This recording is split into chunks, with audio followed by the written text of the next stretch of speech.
चलावेन सोमवार 10 में सारसडांगल हटिया रे जाव हफ्ता लेका गे हाट दुड़ुबना सुर रे मिना थाना खन पुलिस को सेटेरेना हाट आलो बैसे लगित ते हड़ बुझाव को लगाव लेना मेनखान हटिया रे जरवाओकन हड़ सलाह कथा बांग आंजम कते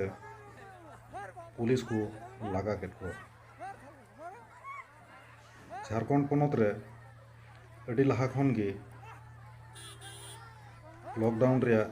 जारी काना पहिल खन गे आंजम आकना से बन नेल अगु कदा मास्क रे चेकिंग अडी जोर सला को कराव अगुइदा तिहिन जहाँ चित्र बन नेल कना सारसडांगल हटिया रे सुर सुपुर आतुरेन हड़ हपन को जारवा लेना को हफ्ता रिया सब्जी और जरूरना अनाज किरिंग लगित ते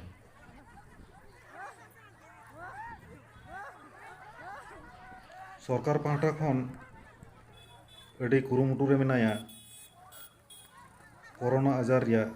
चेन तोपाक लगित ते सानाम लेकाना कमी होरा कोई साब कदा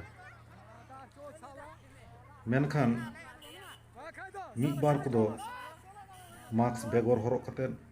गोटा को दाड़ान कना आरहों बन नेला